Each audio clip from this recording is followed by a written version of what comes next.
Bonjour et bienvenue dans cette vidéo consacrée à l'ouverture d'une boîte en fait qui traînait chez moi depuis pas mal de temps et je me suis dit vu que je fais souvent des vidéos sur Symbaroum que cette boîte m'a pas trop servi, autant m'en servir. Donc c'est le starter kit en fait de Symbaroum qui est sorti pour l'instant uniquement en anglais mais qui devrait Inch'Allah sortir en français dans pas trop longtemps. Après on connaît un peu, enfin je ne lis qu'en anglais mais il me semble que les délais chez AK Project sont compliqués. Bref, passons.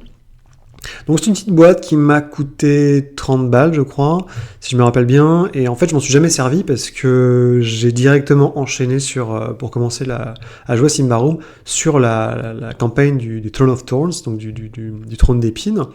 Mais c'est quand même un beau truc. Déjà, je trouve que la couverture est absolument magnifique. C'est vraiment l'ambiance de Symbaroum avec les deux chasseurs de trésors escortés par leur petit compagnon animal.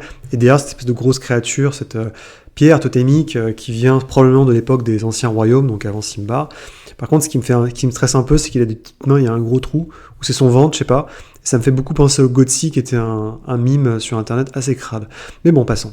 Donc on a une boîte qui est assez, comme vous voyez, elle est assez consistante. Hein. Et dedans, qu'est-ce qu'on trouve ? Hop. Donc la boîte nous dit, on a tout ce qu'il faut pour explorer le merveilleux monde de Symbaroum. On va le vérifier ensemble. Je mets ça là. Alors, déjà on a des dés. Ils n'ont rien de particulier, c'est juste qu'ils sont verts. Vous avez un D6, un D4, un D12, un D20, un D4 et un D10. Donc il y a tous les dés qu'il faut parce que Symbaroum utilise tous les types de dés. En fait, ça c'est un peu le côté rigolo par rapport à Warhammer où on est toujours attendu au niveau du dessin. Ou Cthulhu. J'ai jamais compris d'ailleurs dans Cthulhu. Ils vendent des boîtes de dés Cthulhu officielles. Et il y a autre chose que des dés... Ouais, c'est peut-être pour les armes à feu, vous me direz. Je dis des conneries. Donc voilà, vous avez des petits dés, là, tranquille. Hop. Ensuite, on a quoi ? On a... Oh, on va tout sortir, hein, on va pas s'embêter. Comme ça. Alors, j'ai le Starter Rules. Donc c'est vraiment le b.a.-ba des règles que vous pouvez voir dans le jeu. C'est pas trop mal. Donc c'est vraiment un condensé. Les illustrations de Martin Grip sont toujours là, absolument magnifiques. On vous donne ce que vous pouvez attendre d'un starter set, donc comment utiliser les dés, comment ça se déroule. Au niveau du setting, c'est pas si mal. Ils ont quand même été avec les citations d'Aroleta, donc la première, l'une des plus premières sorcières qui donne ses traditions orales aux barbares. Il y a l'explication de Lambria, des Sombres Seigneurs, d'Alberetor, et avec les différents niveaux sur la Davokar, puisque le but de ce box set, c'est bien de vous expliquer, de faire des chasses en fait, de faire des chasses au trésor dans Symbaroum. Et ça, c'est clairement indiqué sur la boîte, donc il n'y a pas de raison que ce soit pas le cas. On vous explique le système aussi des licences que vous devez payer aux rangers de l'arène. Et après, les factions. Alors là, j'étais un peu surpris, mais en fait, c'est normal, puisque même si ça fait pas partie forcément des ambitions de la boîte de base, on sait que les factions sont quelque chose d'extrêmement important. Il y en a à tout péter, si je me rappelle bien, en Symbaroum 7 ou 8. Donc en gros, vous avez la reine et les nobles, le pacte de fer qui représente les elfes, vous avez l'Ordo Magica qui sont des magiciens plus ou moins neutres, il y a l'église de Prios, et ensuite on a les autres factions et les sorcières, qui représentent un peu les chefs des barbares. Et après, en fait, il y a d'autres factions qui apparaissent au fur et à mesure de la campagne. Vous avez le serment de la souveraine, qui est extrêmement important, qui est en fait des espèces de barbares hostiles. Vous avez le culte, le sacré du vieux sang, qui en fait sont bon, je dirais pas le spoiler, mais en gros c'est des sorciers dans le sens sorcereur, conjurateur, qui utilisent de la magie néfaste. Et vous avez les réformistes, qui eux veulent faire un peu les choses différemment de l'église de Prios. Donc là on nous parle juste de la reine des nobles, qui sont attachés ensemble, les clans barbares, et l'église de Prios bien évidemment, l'Ordo Magica, et le pacte de fer qui aura son importance dans le scénar. Vous avez une très belle illustration de la cathédrale des martyrs, comme d'hab, que vous pouvez aussi trouver dans le livre consacré à Indaros.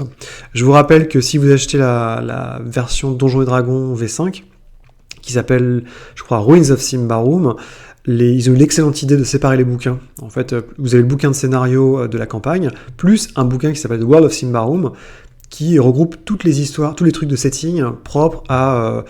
Carvosti, Fort Chardon et Indaros. Ça, c'est très très malin, quoi. Enfin, moi, je trouve ça absolument une très bonne idée pour justement les gens qui ne veulent pas forcément se coltiner la campagne, mais qui ont envie de découvrir le setting. On arrive sur les joueurs, donc évidemment, c'est un starter set, hein, donc on va juste vous expliquer les caracs, les attributs secondaires et quelques petits archétypes que vous allez jouer, puisqu'en fait, on vous propose vraiment des persos déjà créés. Donc vous allez avoir directement un cheval. Donc vous avez une représentation par classe. Donc je rappelle, à Symbaroum, vous avez des classes qui sont des espèces de... Enfin, il n'y a pas vraiment... C'est pas comme à Warhammer où la classe est vraiment... Enfin, la carrière, ou la classe à donjon qui est vraiment importante. C'est-à-dire que là, c'est plus un archétype pour vous aider à vous orienter. Sachant que si vous faites partie d'une classe, donc en gros, si vous avez suffisamment de talent de cette classe, vous pouvez potentiellement avoir un talent bonus assez puissant. Donc pour les guerriers, on va avoir le chevalier, alors que ces illustrations, c'est pas un chevalier, ça c'est un templier, parce que vous voyez, il a une épée unique, et si je dis pas de conneries, c'est Jacobo Verara, donc le chef des templiers, qui deviendra par la suite le chef de l'église de Feu Prios. Vous avez un chasseur de sorcières. Moi, c'est un peu dommage que c'est censé être Hunter, donc Hunter, c'est la 4e classe qui est introduite dans le livre avancé pour les joueurs, mais en fait... les Witch Hunters c'est des sorciers, mais enfin c'est des chasseurs techniquement, mais j'aurais plus dit quelqu'un qui chasse, quoi, simplement un forestier. On a le mystique, donc avec un théurge, et un sorcier, donc un wizard, donc un magicien, faut faire bien la différence. Parce que bon, je connais pas trop les règles en français, mais en gros en anglais c'est wizard, c'est les magiciens de Magica, witch c'est les sorcières de Carvosti et des clans barbares, sorcerer c'est les sorciers, dans le sens c'est les gens qui utilisent l'ancienne magie de Symbaroum, la démonologie, la nécromancie et la domination, si je me rappelle bien, enfin réduire en gens l'esclavage, mais ça vous pouvez pas jouer ici. Et vous remarquerez encore une fois que c'est des illustrations qu'ils ont repris du bouquin de base, mais qu'ils ont modifié ou légèrement photoshopé pour mettre autre chose. Ça c'est l'illustration du sorcerer par exemple. Et vous voyez, il a un crâne là, ce qui est un peu glauque, et c'est pas forcément comme ça que je vois les gens de l'Ordo Magica. Par contre, ils ont mis une tête différente sur le bonhomme, enfin la bonhomme plutôt. Et enfin, le roc est je crois que je sais pas si c'est une illustration originale, mais je la trouve très très jolie, qui montre un peu ce côté des barbares avec leur masque. Et le roc, c'est un chasseur de trésors. Ce qui est un peu confus, enfin, ce qui porte à confusion, puisque techniquement, les barbares, c'est les derniers à faire de la chasse au trésor. Donc on vous montre un petit peu uniquement, donc il y a des abilities qui sont présentées, donc c'est les fameux talents. Les talents ne sont montrés qu'au niveau novice et adepte, parce qu'on part du principe que vous allez jouer un petit scénar, et vous n'allez pas forcément monter très très haute compétence. Il y a tout ce qu'il faut pour illustrer et faire jouer les personnages dont on a parlé, qu'on a vu juste avant. Il y a même du ritualisme, donc ça va quand même assez loin. Ensuite, les races, on explique brièvement chaque race, ça c'est assez classique, avec les humains. J'ai pas l'impression qu'en fait j'ai des bêtises, j'ai l'impression qu'il n'y a pas les barbares, parce qu'il y a les humains d'Ambry, les gobelins, les ogres, et c'est tout. Donc clairement on n'est pas sur une base vous n'êtes pas censé jouer des barbares, je pense, dans le starter set, ou alors j'ai loupé un truc. Et voilà, les talents comme d'habitude, et au niveau des pouvoirs, c'est pareil, on vous donne suffisamment d'explications sur les 2 traditions magiques que vous allez pouvoir utiliser. Donc voilà, c'est assez simple, et après on enchaîne sur les règles de combat qui sont plus ou moins... Alors j'ai pas vérifié, mais il me semble qu'elles sont hyper simples dans le bouquin de base, et j'ai l'impression que stricto sensu, il y a tout qui est à peu près récupéré, avec... les règles en soi sont très faciles. Et vous avez la fameuse grille, la cheat sheet, pour gérer les combats, qui est toujours très très bien. Et d'autres petites règles, c'est juste le temps ou faire des jets pour résoudre des jets de compétences. Il y a déjà à noter quand même les règles de corruption et d'ombre qui sont assez importantes dans le jeu de base. Enfin, l'ombre c'est plutôt pour la coloration, mais le shadow c'est quand même hyper... la corruption c'est hyper important. Et enfin l'équipement, là c'est pas non plus ouf, vous avez... c'est exactement ce qui a été tiré du livre de base. Avec les armures, les traits, les machins... Et vous avez des personnages qui sont déjà préparés, qui sont présents dans les fiches que j'ai, je crois, dans la boîte. Donc on va avoir le chevalier, le witch hunter, le treasure hunter, le théurge et le wizard. Et après ça c'est l'exemple du bouquin de base pour vous expliquer comment faire un bonhomme. Donc ça c'est le starter kit, c'est pas mal, c'est vraiment une version Reader Digest des règles, mais c'est très bien, c'est tout ce qui... Si vous n'êtes pas forcément intéressé par la campagne, c'est très très bien de commencer par ça. J'ai un petit catalogue Free League parce que j'achète en anglais. Bon, je vais pas revenir dessus, ça aurait pas trop de sens. J'ai des cartes aussi. J'ai 2 cartes en fait. Donc ça, c'est la carte d'une sorte de donjon qui est introduit dans le petit scénario. Et de l'autre côté, on a la zone du scénario qu'on va démarrer. Donc le vrai scénario qui s'appelle... je crois que c'est Where Shadows Lurk, je suis pas sûr. C'est un peu dommage parce qu'en fait, justement, c'est que l'extérieur, parce que c'est un peu un donjon. Et donc, vous avez juste un peu la forêt qui est présente. Moi, j'aurais préféré, mais on va le voir tout de suite. Et j'ai une autre carte, évidemment, beaucoup plus intéressante, qui est celle de Fort Chardon. que je mets à l'envers, bien évidemment. Donc ça, vous la connaissez dans le bouquin de base. Je sais qu'en français, vous avez plein de suppléments comme ça. Moi, j'ai pas ça. Et la petite carte de Davokar qui va très très bien. Alors, elle n'est pas quadrillée, mais c'est vraiment bien parce que c'est quelque chose qu'on va souvent donner aux joueurs. Et là, c'est pas très grand, c'est double format A4, c'est exactement ce qu'il faut. Donc ça, c'est cool. Et le matos, c'est de bonne qualité. Hein. C'est un toucher mat, plutôt cool. Et évidemment, le gros morceau, c'est le Settings and Adventure, où on va, c'est le guide du maître du jeu en fait. Donc on vous explique un peu qu'est-ce que vous êtes censé faire, une très belle illustration entre l'église de Prios et les membres du pacte de fer. Et les conseils sont pas mauvais, hein. Les conseils sont sympas parce que justement ils essaient de faire un truc sur Symbaroum en disant voilà, laissez les mystères cachés pour l'instant, vous en aurez plus tard, toujours dire oui aux joueurs, patati patata. Enfin moi en tout cas c'est des conseils sur lesquels j'ai un parti pris assez fort, comme vous l'avez vu dans une vidéo précédente que j'ai fait. On a une description de Fort Chardon qui est un peu coupée, mais c'est quand même pas mal. On a les auberges, on a la description, on a les PNJ importants, notamment voilà, ils ont pas les stats, etc. Mais c'est parfaitement ce que vous avez. Je trouve ça même quasiment mieux en fait que ce qu'il y a dans le bouquin de comment ça s'appelle, de Wrath of the Warden, le gardien du courroux, où là il y a beaucoup de trucs et c'est un peu compliqué. Là vous avez juste ce qu'il faut. Et ensuite vous avez toutes les règles de voyage avec les rations, comment gérer les distances. Alors moi, à titre d'exemple, je n'utilise pas du tout ces règles parce que je les trouve assez compliquées. Enfin pas compliquées, mais j'ai trouvé un système plus simple qui s'appelle Quand vient la nuit, qui est c'est un truc de fan, qui était basé, je crois, sur le Seigneur des Anneaux. Et c'est très très bien, j'utilise ça avec des cartes à jouer et tout, c'est assez nickel. Donc voilà, les événements, c'est encore une fois tiré du bouquin de base, hein, mais c'est très bien, hein, tout ce qu'il y a, c'est parfait pour vraiment faire ces petites choses. Avec les artefacts aussi, on explique enfin le début des artefacts avec 1 ou 2 artefacts. Au niveau des monstres, on a, vous allez avoir les créatures Blightborn, donc je sais pas comment ça s'appelle en français, mais c'est les gens qui sont corrompus. Vous avez une explication, ça c'est vraiment bien, du stat block, hein, parce que, en fait, sinon on vous balance les stat blocks sans rien expliquer, et là au moins ils ont eu un peu le bon réflexe pour les débutants. Quelques bestioles, donc les Félispectres, les Head-to-Head. Et bon, pour les humains, c'est marrant, on voit que les barbares sont on a en ennemi les barbares, les cultistes et les autres chasseurs de trésors. Ce qui, bon, d'accord, on voit où on se place dans l'échelle, hein. On joue des embryons. Les elfes sont aussi présentés, et parce qu'ils ont un rôle, et les trolls, puisque toutes ces créatures-là, enfin toutes ces personnes-là vont avoir un rôle dans le scénar. Et vous avez un petit peu de morts-vivants, alors je suis pas trop d'accord, pour moi ça c'est plutôt des abominations sur l'illustration. Mais bon, qu'est-ce que j'en sais, je suis pas directeur artistique de Free League. Avec les traits aussi, donc c'est là où on commence à voir le premier niveau de complexité de Symbaroum, en fait, c'est qu'il y a des règles pour tout le monde, et c'est ça qui, moi, personnellement, me fait péter un câble en tant que maître du jeu. J'en suis à plus de la moitié de la campagne, et, j'ai presque fini, je suis à plus de la moitié de la campagne, il me reste 2 volumes à peu près. Et des fois c'est dur, hein. C'est quand même dur. Il y a beaucoup de choses, ils ont tous des trucs, de la régénération, du poison, du bidule. On est super content quand c'est le talent, ça fait juste, vous faites plus mal aux dégâts, comme ça t'as juste les dégâts et t'es bien. Et enfin on arrive sur justement les 2 scénars, donc le premier c'est Where Darkness Dwells, qui parle d'une expédition qui s'est très très mal passée, qui était sur au fin fond de la Davokar, où en fait des chasseurs de trésors sont tombés sur un mausolée qui appartenait à une reine qui possédait de la Vile Water. Donc la Vile Water, c'est une eau hyper corrompue qui est utilisée potentiellement comme artefact pour faire des effets extrêmement bourrins. Dans la campagne, elle est utilisée pour, je vais pas spoiler, mais en gros, il y a 3 énergies dans Symbaroum. Il y a Virta qui est la création, Vilda qui est la civilisation, le contrôle, et Ratha qui est la corruption, le contre-coup. Et en gros, si la nature s'il y a trop de contrôle, donc s'il y a trop de magie, s'il y a trop d'ambition de la part des hommes de la civilisation, alors la nature se met à hurler et ça ramène Ratha, donc la corruption. Et le principe, c'est que chaque élément a plus ou moins une incarnation pure, à savoir que Ratha, la corruption, c'est l'eau noire, dont je parlais.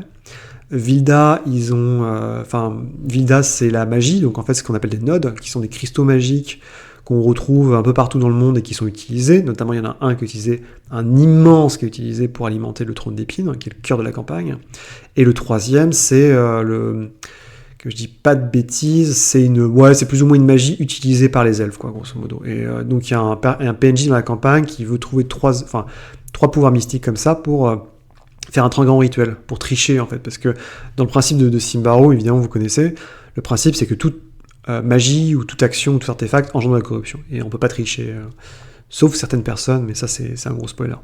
Donc voilà, on a cette idée que donc il y a des chasseurs de trésors qui sont arrivés, ils se sont fait corrompre par l'eau noire, et ils se sont mis à servir la reine qui va se réveiller, qui vit sous les souterrains. Donc ça c'est la carte que vous aviez il n'y a pas très longtemps, que je vous ai montré. Et là vous avez vraiment un donjon en fait, on vous explique, il y a des catacombes avec des pièges, donc hélas tous les mecs se sont fait corrompre et sont devenus des morts vivants, qui servent la reine. Il y a des interprétations à faire, c'est très sympa, c'est vraiment un petite exploration, petit donjon à l'ancienne avec des flèches empoisonnées, et il y a même 2 artefacts pour un peu vous rencontrer, enfin pour recouper vos fonds. Et ça c'est le principe aussi de la description des scénars dans Symbaroum, c'est qu'il y a d'abord l'introduction, donc de quoi ça parle, ensuite descriptif des lieux, et après il y a les événements, donc les choses qui peuvent arriver concrètement, vous allez rencontrer donc potentiellement des présages, puisque évidemment cette corruption-là va entraîner l'arrivée du pacte de fer, donc des elfes, qui vont essayer de dégommer tout le monde, et donc il faut négocier potentiellement avec les elfes pour pas qu'ils vous pulvérisent au passage, le temps que vous vous barriez, sachant qu'ils aiment pas du tout les chasseurs de trésors. Et c'est plutôt sympa parce que ça, c'est pas un gros scénar, hein. En vrai ça doit faire peut-être 1 ou 2 séances max, mais ça permet de mettre tout de suite les joueurs en situation, de me poser différents aspects extrêmement importants du setting, à savoir les elfes, le pacte de fer, l'ambition démesurée de Lambris, la mort-vivance, la corruption. C'est plutôt sympa. Vous voyez, en fait, il n'y a pas grand-chose. Hein. Il y a 2 PNJ assez importants, et le reste, c'est dans le Monster Guide qu'on a vu juste avant. Et après, on entend une sur The Gathering Storm, qui est aussi une toute petite micro-aventure, qui est plutôt pas mal, qui est entourée sur une tour, où il se passe des choses terribles, a priori. Et c'est dans cette tour où il y a aussi un troll, donc un Lich Troll, ce qui est assez violent quand même, qui a décidé de venir mettre son nez là-dedans. Et donc c'est comment est-ce que vous allez négocier potentiellement avec des gangs ou le troll pour vous en sortir vivant. C'est plutôt malin, c'est assez original, puis j'aime bien le concept d'une espèce de tour, là, avec un node ou je ne sais quoi, c'est plutôt marrant, il y a pas mal de choses à faire. Il y a des Haterheads, évidemment, qui sont dedans, et les trolls qui rôdent aux alentours. Voilà, c'est un peu, encore une fois, on a des petits plans, des trucs comme il faut, c'est plutôt pas mal. Ça, c'est du vilain Photoshop dégueulasse, parce que ça, c'est l'illustration du Weapon Master dans l'Advanced Guide, et ils nous ont photoshopé la tronche. Donc voilà, vous avez l'arcan, vous avez le troll, le Lich Troll qui est là, qui attend. Toujours des chouettes illustrations, ça, j'aime beaucoup les décorations, avec la bête de Last Ashurani qui se balade. Et c'est à peu près tout, en fait. Il y a vaguement des introductions pour aller plus loin, sur l'Underworld notamment, donc le domaine des sols. Mais on a fait le tour, en fait. C'était un peu tout ça. Et la dernière partie de la boîte de démarrage, c'est effectivement donc tous les personnages que vous avez vus, avec le chevalier, le chasseur de sorcières, chasseur de trésors gobelin, chasseur, le théurge ambrien, un ogre magicien, c'est rare, et son invocation, parce qu'il a un bodyguard, donc les magiciens peuvent invoquer des espèces d'élémentaires de feu pour les protéger. Voilà, au final, c'était plutôt un unboxing, parce que j'ai pas grand chose à dire, vu que je l'ai pas fait jouer, je l'ai lu. Pour moi, ça vaut le coup, hein. C'est vraiment une bonne façon d'introduire Symbaroum, puisque faut pas faire comme j'ai fait, hein. C'est de la grosse connerie. Faut pas démarrer directement avec En fait, j'ai démarré avec le scénario d'introduction du bouquin de base de Promised Land, donc la Terre Promise. Mais je pense que commencer là-dessus, ou faire la Promised Land et faire un petit truc comme ça, c'est pas mal, parce que ça permet aux joueurs de comprendre comment vont marcher les pièges, comment vont marcher un peu les mécaniques du monde, et c'est moins violent qu'un truc comme la couronne de cuivre, ou effectivement le trône d'épines, parce qu'en fait, le trône d'épines, le problème, c'est que vous êtes censé connaître, vous êtes censé fortement connaître Fort Chardon, avoir vos habitudes, sinon ça marche moins bien. Et moi, je suis un peu cavalier, hein, je l'ai fait directement, et bon, maintenant, Fort Chardon, ça rentre dans les mœurs, parce que, pour mes joueurs, puisqu'ils se sont tournés plusieurs fois. Mais c'est vrai que la grande difficulté, je pense, de la campagne du Trône d'Épines, c'est qu'à chaque fois, ça se passe dans un lieu différent. Et c'est lieu autant quand c'est la grande aventure, quand c'est Simbar, quand c'est les Haunted Wastes, donc les royaumes, enfin, Alberetor et Liastra, c'est pas mal, et dans le final. Mais par contre, quand vous devez réintroduire 3 fois de suite Fort Chardon, Carvosti, puis Indaros, les joueurs, ils ont un peu de mal. Enfin, moi, mes joueurs, ils ont eu un peu de mal. C'est-à-dire que Fort Chardon, ça commence à marcher, parce que c'est pas mal, sans périphérie, mais Carvosti, c'était assez cool. Enfin, surtout sous Carvosti, c'était très cool. Par contre, Indaros, j'avoue que j'avais un peu du mal à leur faire comprendre le caractère exceptionnel de cette ville qui est conçue comme un millefeuille au-dessus des ruines de l'Indaros. Mais en tout cas, ça se passe bien, il faut pas non plus en faire. Mais voilà, c'est toujours un peu le truc de la force et la faiblesse de Free League, je pense, c'est que, enfin en tout cas de Jaren Ringen sur cette gamme, c'est que quand vous avez les bouquins qui vous expliquent à la fois le scénar plus le setting, ça fait beaucoup, et le setting il est hyper velu, quoi. Enfin, en tout cas, les settings de lieux. C'est-à-dire que description de ville de Carvossi, Forchardon et compagnie, c'est quand même hyper velu, quoi. Ils mettent plein d'intrigues, ils mettent toute l'histoire, etc. Donc pour vous, en tant que MJ, bah, c'est sympa comme décor, mais vous n'allez pas tout utiliser si vous faites la campagne d'épines. Donc je pense que ils ont une très très bonne idée de séparer les bouquins pour la V5 pour Winds of Symbaroum. Voilà, bah c'est tout, je vais pas vous retarder plus longtemps dans tous les cas, j'espère que ça vous plaît. Ça serait pas mal en français, en attendant que ça arrive évidemment. Et puis sur ce, il me reste plus qu'à vous souhaiter une bonne soirée. Allez, salut!